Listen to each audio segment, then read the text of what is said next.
Olá, tudo bem? Seja bem-vindo, seja bem-vinda para mais um Papo da Madrugada. Boa noite, Marcelo Campos. Boa noite, Ronaldo. Boa noite para você que está ligado aqui no Instante News. Ponto 1. Pois é, vamos começar o programa de hoje com um vídeo de um telejornal de uma emissora de TV espanhola. Ele foi ao ar naquela época em que Bolsonaro fez a reunião que o ministro Celso de Mello mandou divulgar. Mas é sempre bom, né? A gente rever as percepções de jornalistas sérios. Vamos ver? Sabe o vídeo de Bolsonaro, presidente de Brasil. Por que estão botando algema em cidadão que está trabalhando, ou mulher que está em praça pública, e a justiça não fala nada? Tem que falar, pô! Habla claro, desde luego. Eso sí. A mí me ha sorprendido un poco el vocabulario, pero me gusta que los políticos hablen claro, que no se escondan en palabras vacías. Él sus banderas las tiene claras. Sí, sí. Y está rodeado de países que han sufrido y sufren una dictadura terrible. Y Bolsonaro no quiere que su país acabe en una dictadura terrible. No quiere que acabe en manos de los sucesores de Lula da Silva y de Dilma Rousseff, que por cierto se han llevado hasta los candelabros de Brasil. No quiere que acabe como Venezuela, donde la gente no tiene ni qué comer, ni medicamentos para curar a sus niños, donde la inflación supera el 1.000.000%, donde el crimen es la mayor pandemia que tienen esos países. Ortega, en Nicaragua, que en los últimos 8 meses mataba a más de 400 personas en las calles, en las manifestaciones, y no ha pasado nada. La ONU no ha abierto la boca, nadie ha dicho nada. Siguen los Castro mandando, el que Castro que queda y sus castritos siguen mandando cuando han vaciado Cuba, cuando la fortuna de Fidel es una de las mayores fortunas del mundo. Bolsonaro no quiere que le pase eso a Brasil.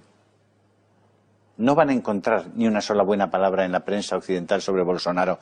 Cuando ustedes busquen a un dirigente político, y Orbán, Bolsonaro, Trump, y no encuentren ni una sola buena noticia en la prensa, piensen que lo están haciendo bien. Piensen que lo están haciendo bien. Porque la prensa occidental está entregada al orden mundial, está entregada a una gobernanza mundial, está entregada a lo políticamente correcto, porque es la única manera que tienen de mantener la subvención. Olha, embora o vocabulário utilizado pelo presidente tenha surpreendido pouco dos jornalistas, você vê que isso não foi considerado essencial, já que para ele é mais importante que os políticos falem de forma clara, como ele disse, que não se escondam por trás de palavras vazias, né? Mais importante é que esses jornalistas da emissora espanhola têm consciência dos estragos feitos por Lula e Dilma, que, segundo eles, roubaram até os candelabros do Planalto, né? E isso a nossa imprensa omite. Mas muita gente sabe que essa imprensa, para continuar a obter os seus subsídios bilionários, tem que ser contra qualquer um que vá de encontro ao establishment, né? Mas o trecho que eu mais gostei nesse vídeo, Ronaldo, foi aquele que ele diz que quando você procurar um dirigente político e não encontrar nenhuma boa notícia na imprensa, você pode saber que eles estão fazendo a coisa certa, né? E ele tem razão quando diz que a imprensa ocidental está entregue à ordem mundial, né, ao politicamente correto. É pena que são poucos os jornalistas no Brasil que têm consciência do que está acontecendo. Infelizmente, né? Agora temos um outro vídeo para assistir. Esse aqui eu coloco como uma última homenagem ao ministro do Supremo, Marco Aurélio Mello. Graças a Deus, Marcelo. Entre o Haddad e o Bolsonaro, o senhor votou em quem? Poderia falar? Posso falar, claro. Posso falar, eu votei no Haddad. E revelando meu voto, eu sou um homem muito transparente, né? Por que votei no Haddad? Porque ele foi um bom prefeito em São Paulo. Porque ele, sendo eleito pelo PT, ele faria tudo ao alcance para recuperar a imagem do partido que nós acreditamos no início que fosse um partido diferente dos demais. Por isso, votei em Haddad. Olha, se o Haddad tivesse sido um bom prefeito, Ronaldo, Ele teria sido reeleito, rapaz. Mas a população de São Paulo quis se livrar dele rápido, né? Pena que escolheu outro vigarista, que depois abandonou a prefeitura por causa da sua ganância política e foi para o governo do Estado. Você veja que a percepção desse ministro está completamente desfocada da realidade, né? E aí eu te pergunto, que postura é essa? Para mim, um ministro do Supremo não deveria dar entrevista para ninguém. Os nossos, além de adorarem um holofote, aí, aceitam presentes, adoram uma mordomia, vivem participando de eventos e de lives que eu diria que são até comprometedoras. Esse é mais um que já vai tarde, né? O Brasil ganha muito com essa saída, você pode acreditar. Vamos ver se sai mais gente, né? Se a gente tivesse um presidente do Senado realmente independente, os processos de impeachment poderiam avançar e tirar da corte aí esses cânceres que atormentam o Brasil, né? Bom, já que recordar é viver, Marcelo, nós vamos lembrar de um vídeo do ministro Paulo Guedes, né? Isso faz um bem para a nossa alma, como é bom. A aposentadoria dos militares. Ora, cortem vocês. Vocês são poder. Ué, vocês têm medo de fazer isso? Vocês têm medo de fazer isso? Vocês têm medo de fazer isso? Vocês são o Congresso Nacional. Eles são patriotas, eles querem ajudar, mas eles tinham os desajustes. E aí vocês, como civis, é que tem que avaliar. Durante 10, 15 anos, vocês deixaram entrar alguém na Câmara, no Legislativo ou no Judiciário. No primeiro concurso público, ganha 18 mil, o general está com 20, o general está chateado. O general agora quer uma reclassificação da carteira, porque ele está no final de carreira e está ganhando quase a mesma coisa que um jovem que passou no concurso público ontem. Eu acredito que nós somos uma democracia vibrante. Nós tivemos 30 anos de social-democracia, natural, porque foram 20 anos de regime militar, 30 anos do outro lado. E agora teve um backlash, agora teve um empurrão de volta, dizendo, peraí, vocês ficaram muito tempo aí e os problemas estão se acumulando, não estamos crescendo, está tudo desequilibrado, quase quebrar a Petrobras, a Telebrás, o sistema previdenciário, está quase tudo quebrado. Dá uma folguinha aí, vamos pensar um pouco. E isso é a democracia, ou não é isso? Vocês estão há 4 mandatos no poder. Por que não botaram imposto sobre dividendo? Por que deram benefícios para bilionários? Por que deram dinheiro para a JBS? Por que deram dinheiro para o BNDE? Por quê? Vocês estiveram no governo. Vocês são o governo. Nós estamos há 3 meses. Vocês tiveram 18 anos, 18 anos no poder e não tiveram coragem de mudar. Não pagaram nada. Não cortaram dividendos. Que bem faz a gente ouvir o Paulo Guedes falando umas verdades para esses esquerdistas, né, rapaz? Você vê que faz bem para a alma ver o Molon e a Jandira Fegali caladinhos ali atrás, não sei se você reparou, além da Maria do Rosário dando os chiliques de sempre, né? Realmente a gente começa o programa bem mais leve depois dessa sessão de vídeos. A Maria do Rosário não bate bem, né? Não, ela se enquadra naquela lista que eu sempre digo, né? Pode ser tudo menos normal. É verdade.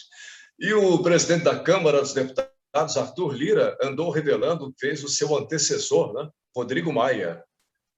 Rodrigo Maia tem emitido uma série de críticas ao andamento da casa após a saída dele, né? E que as dificuldades do orçamento foram criadas por ele, pelo Rodrigo Maia. Pois é. Agora, o que ele acha que poderia esperar de uma pessoa com o perfil do Rodrigo Maia, né?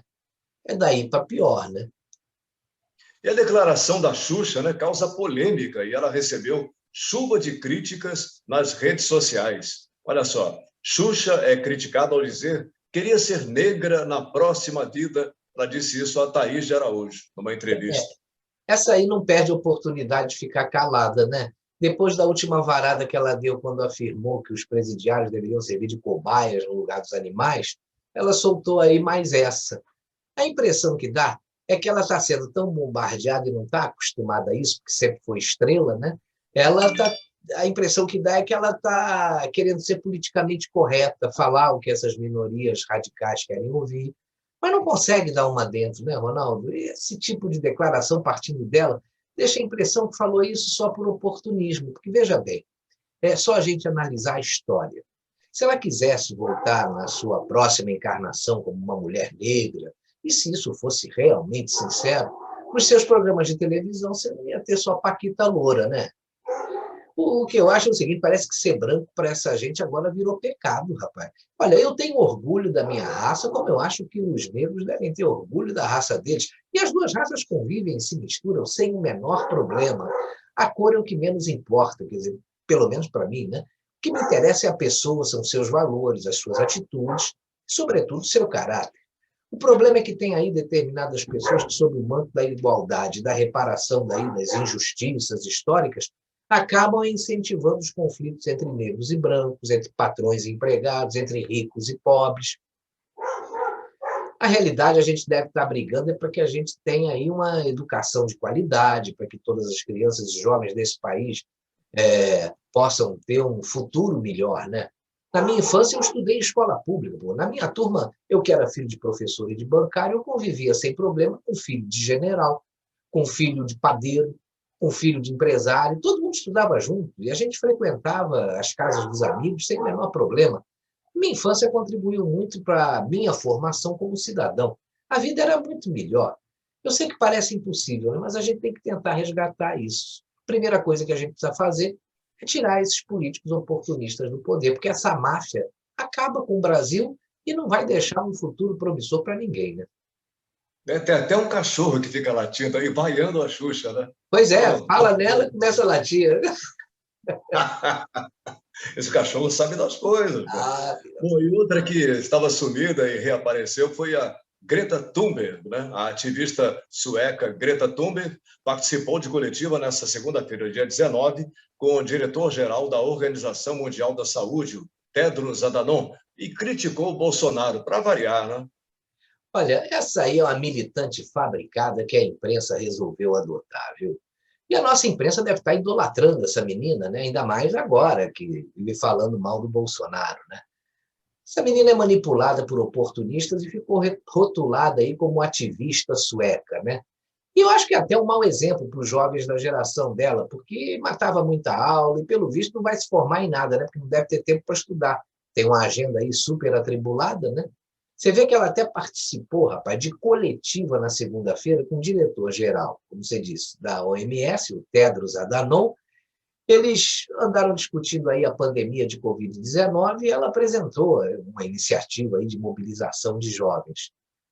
Isso às vésperas aí da Conferência do Clima, né, da Organização das Nações Unidas. E ela aproveitou para fazer críticas ao desempenho de líderes mundiais no combate às crises instaladas ao redor do mundo, e, em especial, ao presidente do Brasil. Veja que a imprensa está dando mais importância a ela do que aos líderes mundiais, né? Além de ambientalista, ela é agora também especialista em pandemia e aproveitou o momento aí para criticar a política ambiental e a resposta à pandemia dada pelo presidente Bolsonaro. Quer dizer, ela disse que o Bolsonaro falhou ao lidar com a responsabilidade, como é que está aqui, pelos efeitos do coronavírus e das mudanças climáticas no país.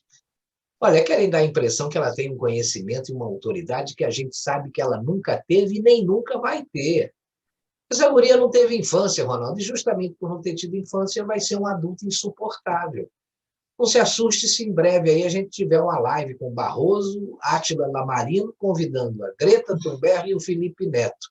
Aliás, eu não sei nem quem é clone de quem, né? São duas aberrações do mundo moderno. Agora, quem parece também que não teve infância, né, foi o Felipe Neto, né? É o Felipe Neto, né, que idolatra o Lula e está bem alinhado com as pautas da nossa esquerda. Ele hoje mudou da água para o vinho, né? Ainda bem que a internet existe, né, Marcelo? E a gente pode rever o que ele realmente pensava do Lula e do PT. Vendo tudo que aconteceu no Brasil enquanto eu estava na rádio FM. Porra! O que eu posso falar? Né? O que você pode falar? Acabei agora de ler tudo que eu tinha para ler sobre o dia de hoje. O que eu posso falar? A nomeação do Lula como ministro da Casa Civil foi... A Dilma escarrou na nossa cara. O PT cuspiu na nossa cara. Olha só, hein? Agora, se tem uma coisa que me revolta nesse momento, depois de tudo isso, ainda tem defensor do Lula e do PT.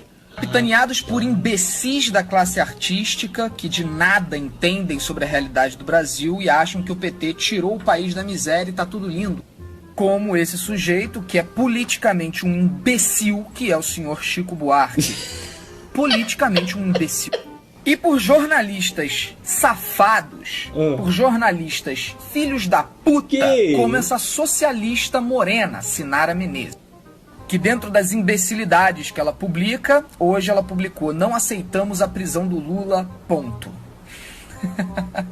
Eu obviamente mostrei isso no meu Twitter e os defensores da Sinara e do PT começaram a me acusar de rico, que eu sou contra o PT porque eu sou rico. Quem diria? O Felipe Neto já foi coerente. Cara, e bom, basta vocês voltarem alguns snaps aí do meu dia de hoje e vocês vão ver a faxineira aqui de casa, a Yara, falando o que ela pensa do PT. Vocês não podem falar que a elite do Brasil está inconformada se o governo tem mais de 90% de reprovação. E eu, sinceramente, nunca vi no planeta um governo se sustentar no poder com mais de 90% de reprovação. Então fica aqui o meu recado para Sinara Menezes e para qualquer pessoa que defenda o PT nesse momento. Você é burra! Burra! Ah, mas se o PT cair, vai assumir o Aécio, ou o Temer, ou o PMDB, PSDB, e o caralho A4 também é corrupto. Todos os corruptos devem ser presos, a começar pelos que estão no poder. Ponto. A queda do PT e dos seus representantes não vai salvar o Brasil. Todo mundo sabe disso, mas é o primeiro passo nessa direção. Que prendam o Lula, que prendam ou deem. Olha, Ronaldo, se ele não fosse tão jovem, eu diria que ele teria sido a inspiração daquela música Quem é Você que não sabe o que diz? Né? Ele tem tudo a ver com o título desse clássico de Noel Rosa, Palpite Infeliz. É só isso que esse aí sabe dar, rapaz. Mas a vida, Marcelo, é a melhor escola, né? Tem um caminhoneiro brasileiro que vive nos Estados Unidos e ele postou um vídeo que deveria ser obrigatório para esse pessoal que adora viver nas tetas do Estado, para os sindicalistas e para o pessoal da nossa esquerda. Olha só. Nós! Tá aí! Entendeu o que é o mercado? Burro! Não existe patrão bonzinho, anta. É igual empregado. Se o cara te oferece 5 mil para trabalhar numa empresa e o outro te oferece 4 mil, você vai pegar qual? 5 mil, né? Agora, o patrão, tem um cara que leva para ele por 4 e tem um que leva por 5. Ele vai escolher qual? O que tá cobrando 4. Não tem bonzinho, tem o mercado. Ó, tem um desesperado que leva por 4. Ele vai pagar 4. Agora, por que aqui na América é assim? Primeiro, o estado do Brasil tem por volta de 2 milhões de caminhões. Aqui tem 23 milhões de caminhões. E falta caminhão. E não tem Código de Defesa do Consumidor. Não tem direito trabalhista. Aqui os empresários ganham dinheiro. Quando eles começam a ganhar dinheiro, você vê, eles estão construindo um Walmart. Quer ver? Ó. Todo mundo sabe que o Walmart no Brasil aí fechou, não fechou? Tinha um Walmart aí, fechou. Por que fechou? Porque eles não estavam conseguindo ganhar dinheiro. Fechou. Foda-se os empregados. Você não reclama do patrão? Vai procurar do patrão. E aqui? Aqui estão ganhando dinheiro. Porque o governo deixa eles ganhar dinheiro. Aí sabe o que eles estão fazendo? Construindo outro Walmart. Você já imaginou quanto de empregado que eles não vão dar? Quantos empregos eles não vão dar? Quantos caminhões que eles não vão usar? Quanta gente que não vai ganhar dinheiro por causa disso? Por quê? porque o governo americano falou, não, Walmart, vai ganhar dinheiro, vai ganhar seu dinheiro. E aí todo mundo ganha junto. Eu acabei de ganhar $2.850. E o cara aí no Brasil que trabalhava no Walmart, o Walmart fechou, ó, chupando o dedo. Então, não tem jeito. Você tem que ajudar, é o patrão. Você tem que ajudar, é quem te dá emprego. Entendeu? E a gente no Brasil, quem que no Brasil, em sã consciência, quer dar emprego? Você imagina, não, o cara me falando aí, eu tô falando as mesmas coisas que eu falo nos meus vídeos todos. A receita é sempre a mesma. César, eu tinha 3 caminhões, eu dirigia um, tinha 2 empregados. Um dos empregados saiu, me pôs no pau, eu tive que vender o outro caminhão para pagar ele. Agora eu vendi o outro caminhão, fiquei só com o meu. Eu dei duro para comprar aquele caminhão. Quem que quer dar emprego para alguém no Brasil hoje? Só os caras malucos. E aí fica todo mundo se fudendo. Você vai fazer o quê? Vai viver no Estado aí? Vai viver pelo Estado, de seguro-desemprego, morrendo de fome? Hoje, essa semana, ontem teve um cara que falou assim, não, o PT deu dignidade pra gente. Dignidade? Que dignidade? Aqui, ó, eu vou deixar o caminhão aí, ó, funcionando aí, ó. Vou ali comer no restaurante, tá aí, ó, a minha moto aí, ó. Olha lá, Uma 1.200 aí, ó. Tá aí, toda suja, fodida, azarada, é tão barata. Foda essa merda aí. Vivo numa boa casa, tenho um bom carro, tenho segurança, tenho respeito. Dia 26 estou indo pro Brasil aí agora. Passagem para toda a família, vou me divertir no Brasil. Quem que no Brasil pode vir, por exemplo, passar o final do ano nos Estados Unidos? Comprar passagem para 5 de avião. Isso é dignidade. Nós estamos morrendo de fome no Brasil. Entendeu? Então, eu faço isso, eu não costumo falar de valores nos meus vídeos, mas eu estou fazendo para você entender o que é o capitalismo. Não me leve a mal, eu não estou aqui para esnobar. Estou aí, ó, todo sujo, fudido. Olha o bonezinho dos Estados Unidos. Tá bom? Lembra do vídeo do pneu? Eu falei que o pneu custou. Vou te falar o que é dignidade. Para você que é petista, que acha que tem dignidade, né? Então eu vou falar pra você o que é dignidade. O que eu entendo como dignidade. Lembra dos pneus que eu comprei anteontem? Eu paguei $2.100, né? Eu saí da Flórida ontem, né? Amanhã eu tô lá de novo, porque 800 milhas eu vou andar umas 500, 400 e poucas hoje. Umas 400 e pouquinho, tô na Flórida amanhã, certo? Eu só não vou entregar amanhã porque amanhã é sábado. Vou entregar na segunda. Senão eu entregaria amanhã. Então, ou seja, 3 dias, né? Eu subi por $700, estou descendo por 2.850, né? Então vai dar 2.900, 3.600 mais ou menos, é isso? Por volta, 3.600. Eu vou gastar 100 galões para subir e 150 galões para baixar. 250 galões, $2, $2,10 mais ou menos o preço, vai dar $500. Vamos pôr $600, vai. Porque depois eu vou ter que voltar vazio de lá de manhã. Vamos pôr $600, certo? A carga tá me pagando, quanto que eu falei? 3.600 e pouquinho. Me sobra $3.000. Eu saí de lá ontem, amanhã eu tô lá de novo. Me sobrou 3.000. Os pneus, 8 pneus, custou 2.100.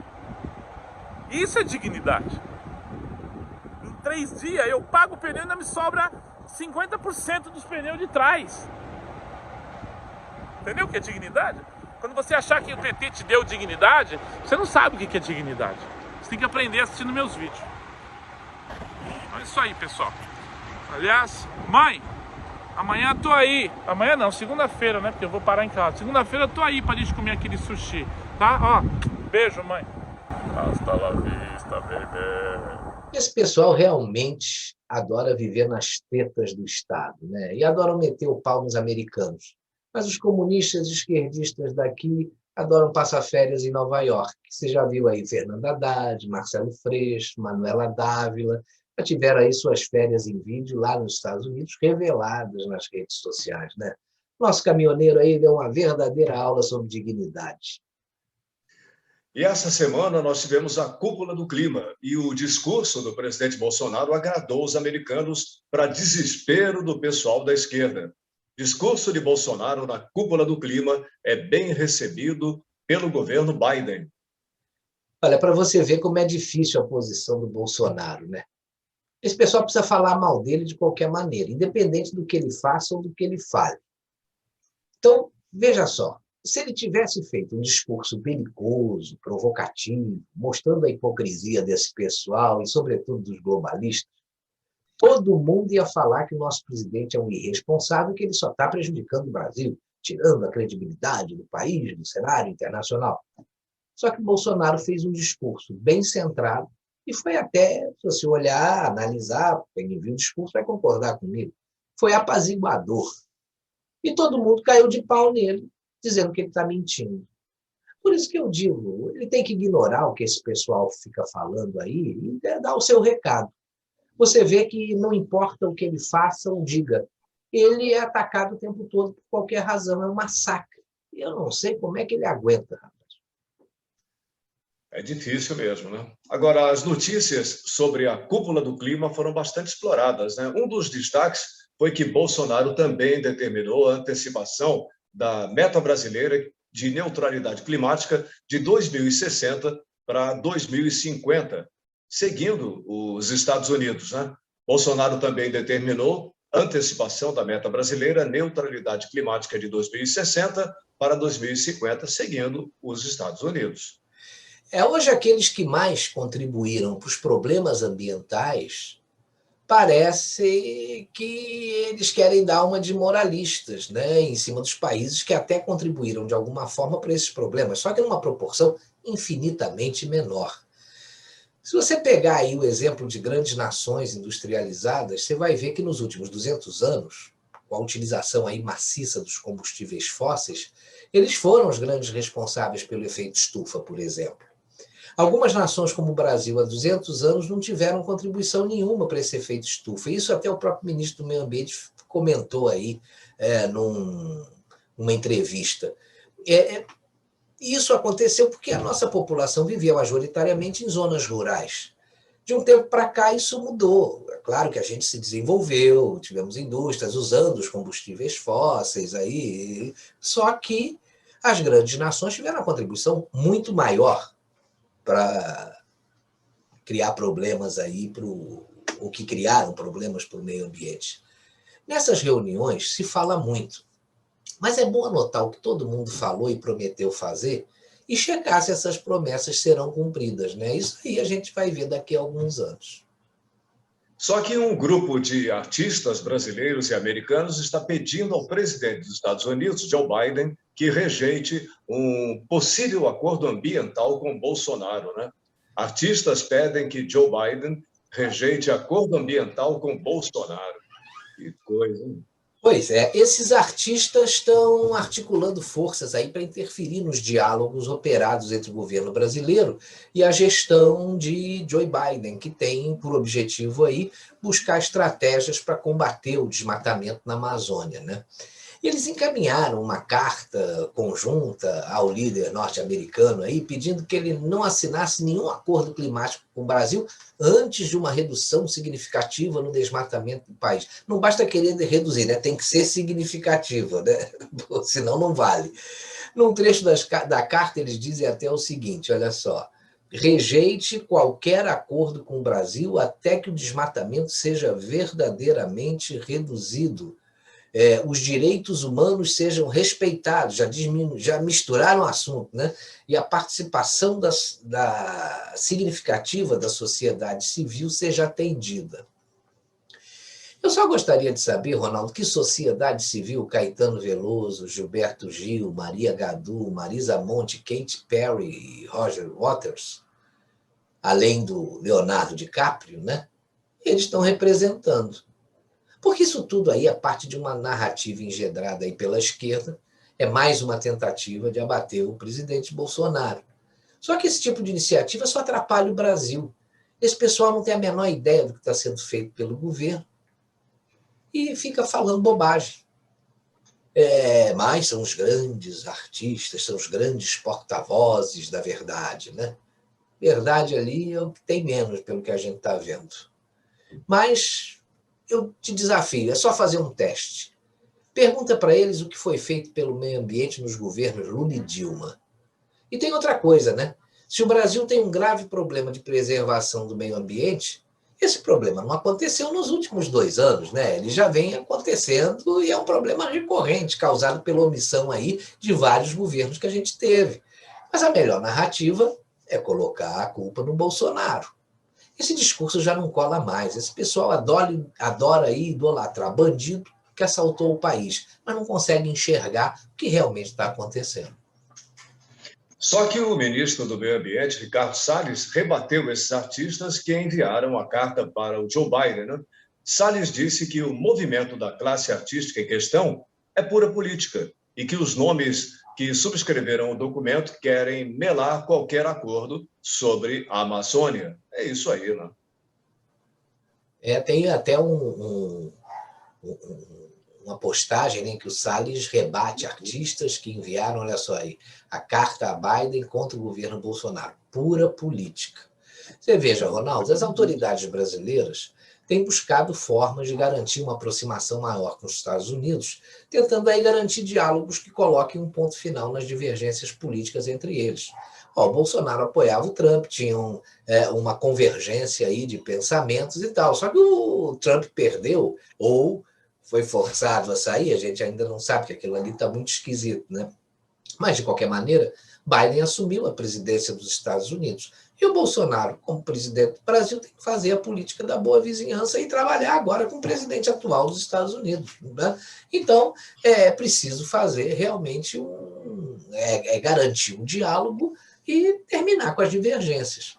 O presidente Jair Bolsonaro, inclusive, já se comprometeu em adotar políticas que vão eliminar o desmatamento ilegal até 2030.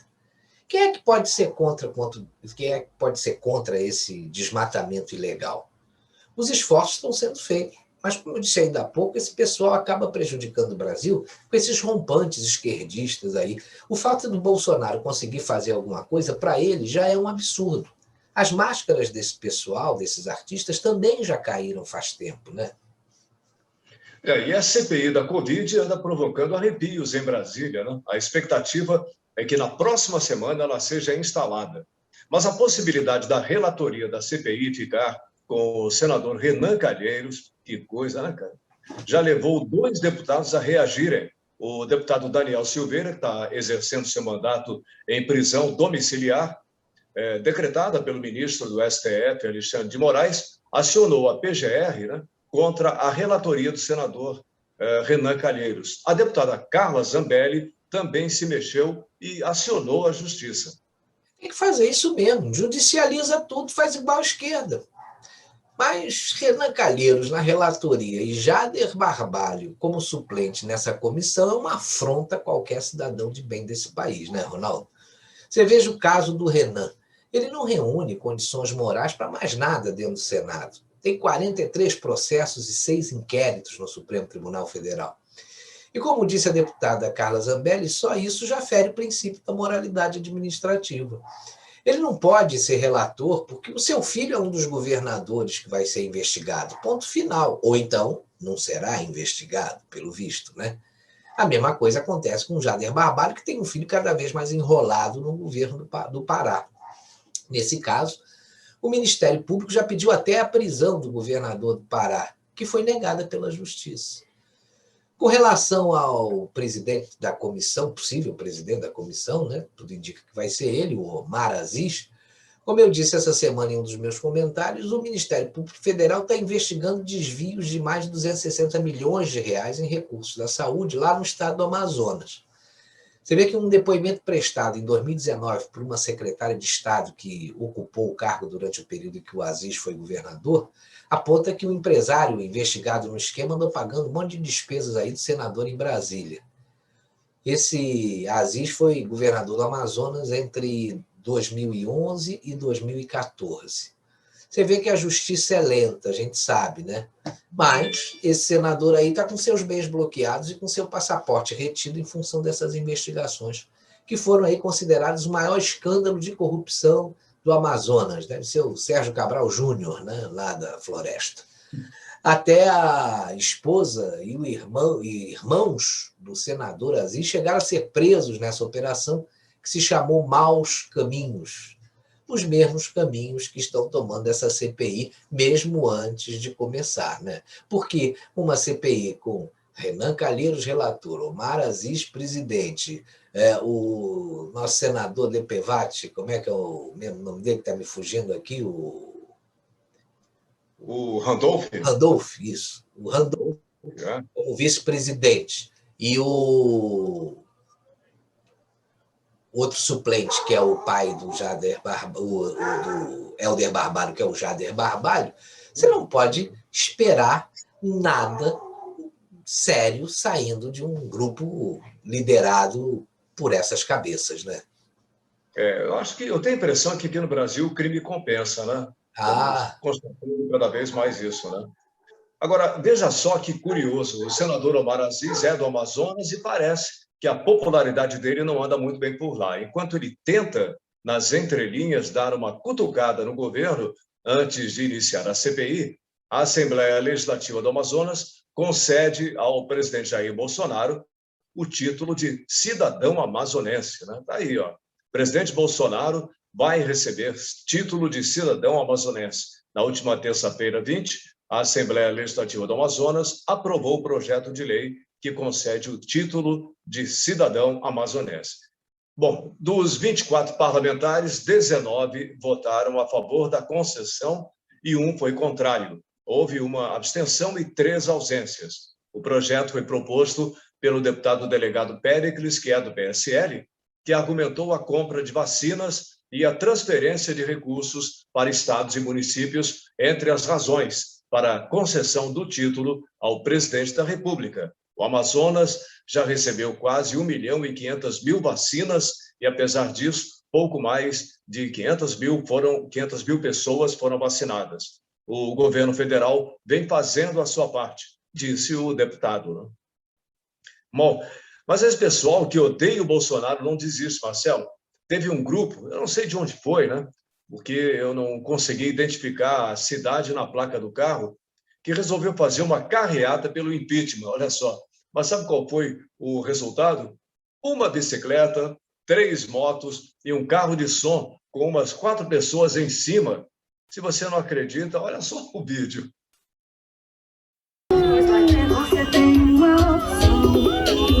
Só isso, caralho.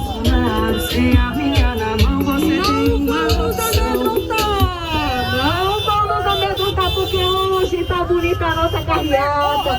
Hoje estamos em maioria. Que merda! Ter força de vontade. E Bolsonaro. Que coisa, hein?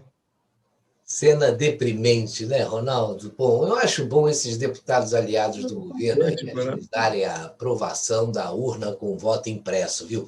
Porque senão a gente vai ter por aqui a repetição do que aconteceu nos Estados Unidos. Você vê que por onde anda o presidente, ele é ovacionado e está com a sua popularidade em alta.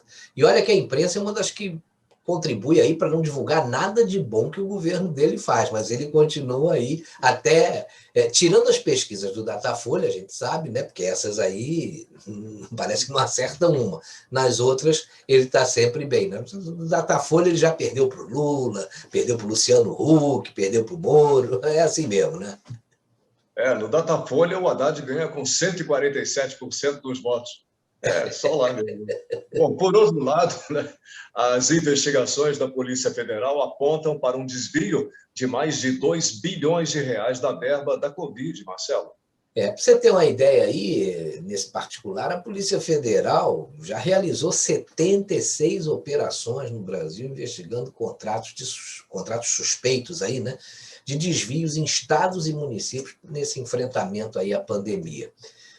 Só para você ter uma ideia, nessas 76 operações, os números já somam 2.172.642.108 reais. Os dados são de um levantamento da própria Polícia Federal, com as informações aí das ações realizadas de abril de 2020 até o dia 26 de março de 2021. Pô, brincadeira, né? Brincadeira. Agora, segundo o Terra Brasil Notícias, ao todo, as investigações levaram a 1.160 mandados de busca e apreensão, 12 prisões preventivas, 135 prisões temporárias contra os suspeitos em 76 operações realizadas. As ações policiais podem ser deflagradas em um estado, mas podem se estender a outras cidades que não pertencem à unidade, o que pode colocar vários municípios de outras regiões em uma mesma operação. Agora, vamos ver se a CPI vai apurar alguma coisa, né? Olha, a CPI eu não sei, Ronaldo, mas a Polícia Federal, com certeza, eu acho que ela vai conseguir prender muita gente. Também a gente não sabe por quanto tempo, né? Porque, afinal de contas, nós ainda temos esse STF que está aí. Agora, falar em Polícia Federal, ela intimou o Boulos, né, por ameaça a Bolsonaro. Olha só, a representação foi feita pelo deputado federal José Medeiros, do Podemos do Mato Grosso. No dia 29 de abril, quinta-feira, às 16 horas, Guilherme Boulos, do PSOL de São Paulo, deve comparecer à Polícia Federal para prestar depoimento. O dirigente do Movimento dos Trabalhadores Sem Teto foi intimado a depor por uma postagem feita no Twitter dirigida ao presidente da República, Jair Bolsonaro. Olha ele aí. O lembrete para Bolsonaro. A dinastia de Luís XIV terminou na guilhotina. Você vê que esse lembrete de que a dinastia do rei Luís XIV da França terminou em uma guilhotina, que era um instrumento usado para as execuções durante a Revolução Francesa, é uma crítica ou é uma ameaça? O que você acha? Como é que você interpreta isso? Agora, independente da narrativa que a esquerda vai adotar, é bom ficar claro que Guilherme Boulos não fez críticas ao presidente. Ele fez uma ameaça e tem que responder por isso, simples assim. Agora, o Dória também, Marcelo, não desiste, hein? Olha só, Dória diz que disputará as prévias do PSDB para ser candidato à presidência da República. Olha, o Dória está tentando uma manobra para que o PSDB, em suas prévias, aí, consultem todos os filiados do partido. Parece que essa não é a prática usual, né? E não apenas um grupo específico como os parlamentares. Você vê que o Dória, ele pensava que seria aí o candidato único do partido para disputar a presidência da República e que a sua performance no governo de São Paulo ia ter um peso grande para a escolha. Só que veio a pandemia, atrapalhou tudo. E as ações do Dória também não ajudaram muito, né? E agora, com muito mais chances do que eles, pelo menos dentro do PSDB, porque fora, eu acho que nenhum deles vai ter a menor chance de ocupar o Palácio do Planalto, né? Estão surgindo aí no horizonte o governador do Rio Grande do Sul, Eduardo Leite, e o ex-prefeito de Manaus, o Arthur Vigílio, que também já se apresenta como pré-candidato. Você vê que as prévias tucanas aí estão marcadas para o dia 17 de outubro. Na próxima semana aí o partido vai fazer uma reunião com a presença do presidente da legenda, Bruno Araújo. Mas eu acho, rapaz, que o Dória vai provocar tanta cisânia no partido que a gente não sabe nem, e não dá nem para prever o que pode acontecer nisso aí, viu? Vamos aguardar os próximos capítulos, né? Mas para o governador João Dória, existem duas formas para definir quem será o escolhido do partido para disputar a presidência da República em 2022. A primeira é pelas prévias, votando os filiados. Todos os filiados do PSDB em todo o Brasil, né? Segundo Dória, não há possibilidade de você ter prévias segmentadas com os votos de deputados, vereadores, prefeitos e governadores. É preciso que a prévia valorize o voto e o voto é do filiado. E o PSDB tem mais de 1 milhão de filiados no Brasil, disse o governador de São Paulo. A outra forma é a pesquisa, é você ter uma pesquisa nacional de uma instituição séria, renomada e isenta, qual? Datafolha e aquelas outras aí, não, né? E ela identificar qual dos candidatos do PSDB ou dos pré-candidatos do PSDB, qual aquele que tem a melhor posição por conta dos eleitores. Bom, essas são as duas únicas alternativas que Dória enxerga. Fora disso, ele comentou que é estar distante da democracia e a favor de um procedimento condenável de impor de cima para baixo uma candidatura. Coisa de calça apertada, né? Olha, o Dória já está tentando armar o seu circo, Ronaldo. A realidade é a seguinte, né? Os dirigentes do partido querem se livrar do Dória, pois sabem que ele aí não goza de popularidade. Ao contrário, ele está com um nível de rejeição altíssimo, né? Como a vaidade dele fala mais alto, o PSDB está com uma tremenda pedra no sapato. Mas, independente do Dória, você vê que o PSDB está desconectado da realidade, justamente pela alternativa que eles imaginaram, que é o governador do Rio Grande do Sul, Eduardo Leite. Ele é um outro que está bastante desgastado aí, né? Mas como o seu marido, eu não gosto de usar essa linguagem, eu vou dizer companheiro, né? É o irmão do senador Tasso Gereissati, deve estar havendo uma pressão grande para alavancar a candidatura do Eduardo Leite, que já vinha, aliás, sendo trabalhada há muitos anos, né? Tasso Gereissati é um cacique do partido e tem muita força, né? Vai ter muito bafafá até a escolha definitiva do candidato do PSDB à presidência da República, viu? E essa semana o Dória, né, postou um comentário que gerou muito buchicho, né? Dória chama Bolsonaro de psicopata. Não me esquece, acorda e dorme pensando em mim.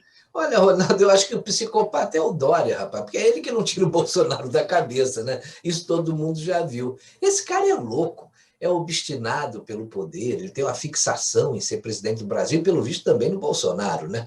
Depois do que ele fez em São Paulo, vai ser difícil ele se eleger para qualquer coisa, viu? Pelo menos em 2022, já que o brasileiro costuma ter memória curta. E o Ministério Público Federal processa Abraham Weintraub por improbidade administrativa. MPF processa Abraham Weintraub por improbidade administrativa, né? Ele abriu processo, né, por improbidade contra o ex-ministro da Educação, Abraham Weintraub. Ele é acusado de atentar contra princípios da administração pública como moralidade, honestidade e lealdade às instituições. O processo menciona declarações do ex-ministro, aquelas em que ele falou sobre maconha em universidades. Recentemente, o ex-ministro Abraham Weintraub, ele andou falando aí sobre a possibilidade de se candidatar ao governo de São Paulo. Eu acho que isso assustou muita gente, viu? Porque depois daquela reunião em que ele disse que o presidente deveria começar tirando os vagabundos do STF, a popularidade dele aumentou bastante.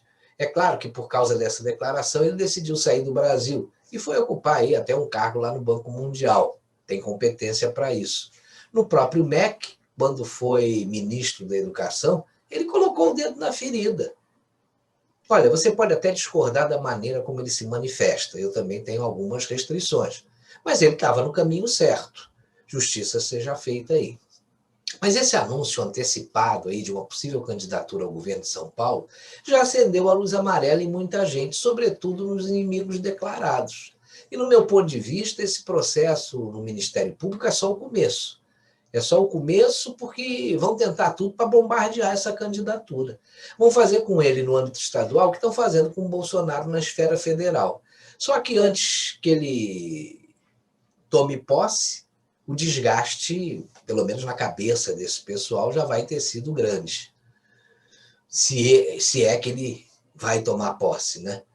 Eu vou dizer uma coisa, se esse processo for bem sucedido e o Weintraub sair derrotado, ele vai perder os seus direitos políticos e aí não vai poder se candidatar em 2022. Já deu para entender, né, onde esse pessoal está querendo chegar, né? E a suspeição de Moro foi mantida pelo STF e processos contra Lula serão julgados de novo no Distrito Federal. Suspeição de Moro é mantida pelo STF e processos contra Lula serão julgados de novo no Distrito Federal. Está aí na imagem que nós colocamos aí. O plenário do Supremo Tribunal Federal decidiu nessa quinta-feira 22 que os 4 processos criminais da Operação Lava Jato que tramitaram contra o ex-presidente Luiz Inácio Lula da Silva na 13ª Vara Federal de Curitiba serão enviados para o Distrito Federal para serem julgados novamente. E o Lula conseguiu tudo que queria, né? Se bobear, ainda vai pedir indenização pelo que passou. Quer dizer, os seus processos... É o fim, né? Os seus processos vão começar do zero em Brasília, já que a Corte também formou maioria ontem para manter a suspeição do juiz Sérgio Moro, anteontem, né? Do juiz Sérgio Moro para julgar Lula. Portanto, as provas produzidas em Curitiba, rapaz, não podem ser usadas novamente. Olha aí, já que ficam contaminadas por sua conduta suspeita, ou seja, não vão ser consideradas legais, são ilegais. Veja que a manobra foi muito bem feita, né? Rapaz, como diz o Guilherme Fiuza, Lula é o ladrão honesto, né? Coisa, né? Muito honesto. Bom, mas apesar da maioria, o julgamento não foi encerrado, porque o ministro Marco Aurélio pediu vistas do processo. O caso voltará à pauta do STF quando o ministro terminar sua análise, já que vai ter que ser rápida, né? Vai ter que estar na corte em breve, devido à sua aposentadoria. Bom, na semana passada, o STF já havia mantido o entendimento que a Justiça de Curitiba não tinha competência para julgar os casos de Lula, e com isso foi mantida a anulação de todas as decisões tomadas pela 13ª Vara dos processos contra o ex-presidente, inclusive as condenações no caso do triplex do Guarujá e no do sítio de Atibaia. Pois é, aí você vê, quer dizer, se o Moro não tivesse sido considerado suspeito, o juiz de Brasília poderia requisitar as provas lá para a vara lá que o processo seria tocado, né? Mas, como o Moro foi considerado suspeito, olha o desastre que esse pessoal causou, né, ao país. Eu só tenho mais uma coisa para dizer, Ronaldo, depois dessa aberração, porque para mim isso é uma grande aberração, né? para os políticos e alguns poderosos, o crime no Brasil compensa, viu? Infelizmente. Bom, essa semana um professor da Universidade de Yale, o epidemiologista Dr. Harvey Risch, revelou que as pessoas, a maioria delas, que foram vacinadas contra o vírus chinês, agora estão infectadas com Covid. O professor da Universidade de Yale afirma que 60% dos novos pacientes de Covid receberam a vacina. E, segundo ele, os médicos têm afirmado que mais da metade dos novos casos de Covid que estão sendo tratados são de pessoas que já foram vacinadas. E essa matéria foi publicada no Crítica Nacional e mostrou também que o Dr. Harvey entende que o que mais importa, do ponto de vista médico, é saber se as vacinas contra a Covid são ou não capazes de prevenir a propagação da infecção, uma vez que a indústria farmacêutica não forneceu essa informação. Risch recomenda consultar os dados de locais onde as vacinas estão sendo usadas.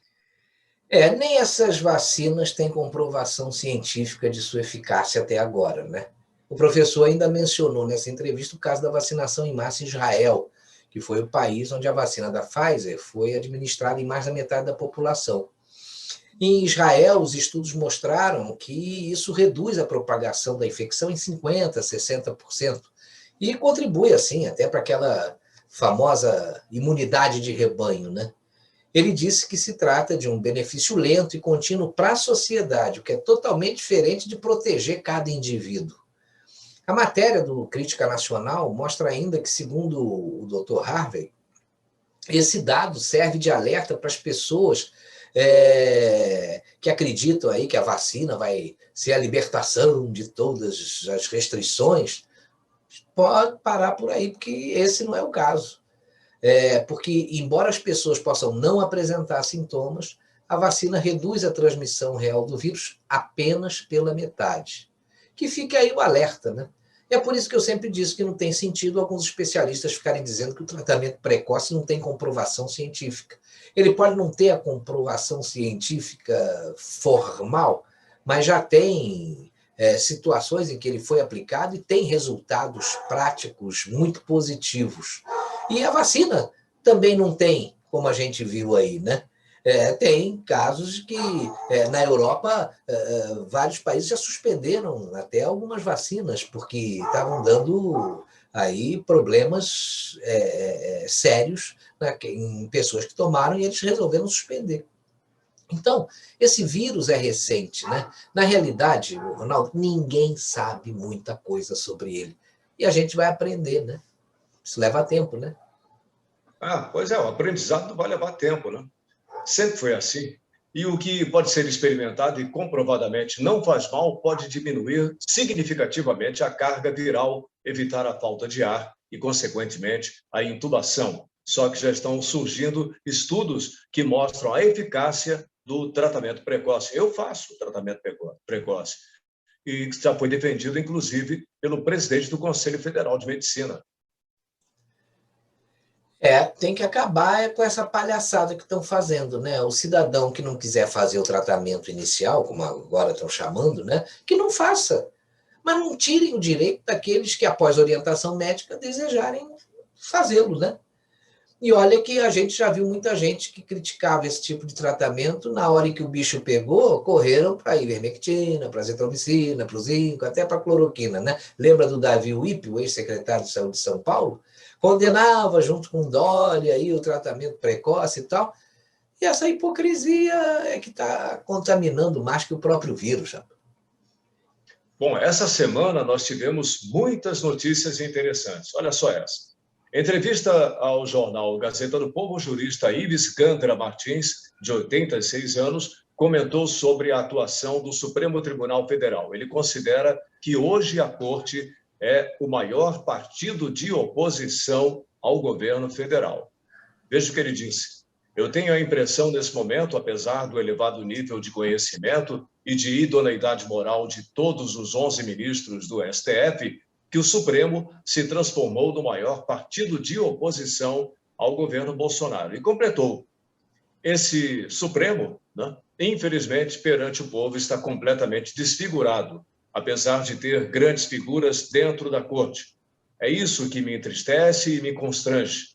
É isso que me traz desconforto, porque, para pessoas que eu admiro, sou obrigado a criticar aquilo que eles, ministros, estão agindo, estão fazendo, da forma como estão agindo e fazendo, né? O doutor Ives Gandra Martins é um gentleman, né? Ele consegue, com muita polidez, mostrar que esses ministros do STF já rasgaram a Constituição faz tempo. Essa entrevista dele foi publicada no jornal Gazeta Brasil e você não deve deixar de ler. Anote aí o endereço, é www.gazetadopovo.com.br www.gazetadopovo.com.br. Desculpe, eu falei até anteriormente que foi publicado no jornal Gazeta Brasil. Não, mas foi no Gazeta do Povo. www.gazetadopovo.com.br. Agora, olha só essa aqui, ó. MEC usa linguagem neutra. Seja bem-vindos, disse site do governo, ao abrir o site do Ministério da Educação, na aba de inscrição para o projeto de qualificação profissional Qualifica Mais, o internauta será recepcionado com a seguinte mensagem: seja bem-vindos ao Qualifica Mais. Isso é de uma idiotice, cara, de uma imbecilidade, né? Ronaldo, num primeiro momento, uma notícia dessas é aterrorizante, né, rapaz? A linguagem neutra utilizada no site do governo, ela surpreendeu até os apoiadores do presidente, né, que tem a luta contra a ideologia de gênero e essa linguagem neutra como uma de suas principais bandeiras políticas, né? Mas pouco depois saiu essa notícia no Twitter, né? Ministro Milton Ribeiro diz que está identificando responsáveis sobre linguagem neutra no site do MEC. Seja bem-vindos. Olha, quem chamou a atenção para o erro foi o jornalista Alan dos Santos, do canal Terça Livre. O ministro da Educação, Milton Ribeiro, ele disse que corrigiu o texto e disse que está identificando os responsáveis pela postagem. Isso estava me cheirando como coisa de esquerdista reprimido, que faz parte do quadro de funcionários do MEC, e que viu uma oportunidade de publicar o besterol que esse pessoal acredita e até defende por aí, né? Mas o ministro já apurou uma parte e disse que o texto não se originou no MEC, né? Mas foi o texto inicial de um parceiro chamado EduLivre. É preciso realmente ver que parceiro é esse, né, Ronaldo? E como disse o ministro, isso é inadmissível. Vamos ver no que isso vai dar. Eu estou curioso para saber. Que você me nossa última... Vai, diz aí. Quem você me disse disso aí? Vamos ver. E a nossa última notícia de hoje é essa aqui. Ciro Gomes, que, olha só, cara, é inacreditável. Ciro Gomes anuncia contratação de marqueteiro condenado na Lava Jato. João Santana fez as campanhas eleitorais de Lula e Dilma. Caramba! Rapaz, isso mostra que ele é igual a todos esses que se locupletaram aí, ficam gritando por todos os lados, que são os defensores da pátria, da moralidade e da democracia, né? O fato de contratar o ex-funcionário do PT, que elaborou aí as campanhas do Lula em 2006 e da Dilma em 2010 e em 2014, e que em 2017 foi condenado na Lava Jato a 7 anos e 6 meses por lavagem de dinheiro, revela muito quem é Ciro Gomes. Eu só estou achando o seguinte, é que o Ciro, já sabendo que o Moro foi considerado suspeito, deve achar que o nosso marqueteiro aí vai ser inocentado também, né? Ele vai... Pegou antes do Lula. Vai deixar de ser Ciro Gomes para Círios Gomes?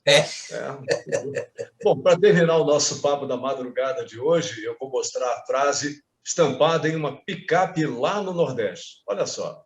Não coma carne processada, dá câncer. Coma lula. Lula nunca é processado. Pois é. Bom, obrigado a você que tem dado uma força muito grande ao nosso canal, divulgando nossos vídeos para os amigos e conhecidos. Hoje cedo, nós tivemos a estreia de mais um programa, o Dose Dupla. 2 assuntos comentados por 2 Marcelos, Marcelo Campos e o novo comentarista do canal, Marcelo Cardoso. Não deixe de ver o programa que fala sobre a imprensa que deforma e sobre a CPI do Covidão. Muito obrigado pela companhia. Até o próximo Papo da Madrugada. Beijão para todo mundo. Na semana que vem, a gente vai estar de volta aqui no Instantenews.1 e contamos com a sua companhia para mais um Papo da Madrugada. Tenha um ótimo fim de semana.